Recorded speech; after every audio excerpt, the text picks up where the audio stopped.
ইফতারিতে এই নাস্তাটি যদি না থাকে, ইফতারি তো একদমই জমজমাট মনে হয় না।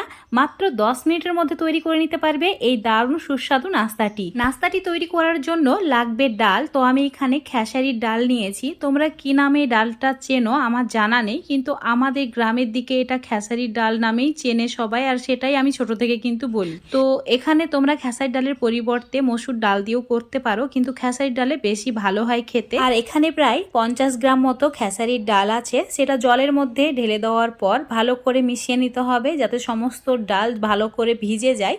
আর এইভাবে একটু সময় ভিজিয়ে রেখে দিচ্ছি, ততক্ষণে কিছু সবজি কেটে নিচ্ছি। তো এখানে আমি নিয়েছি পেঁয়াজ।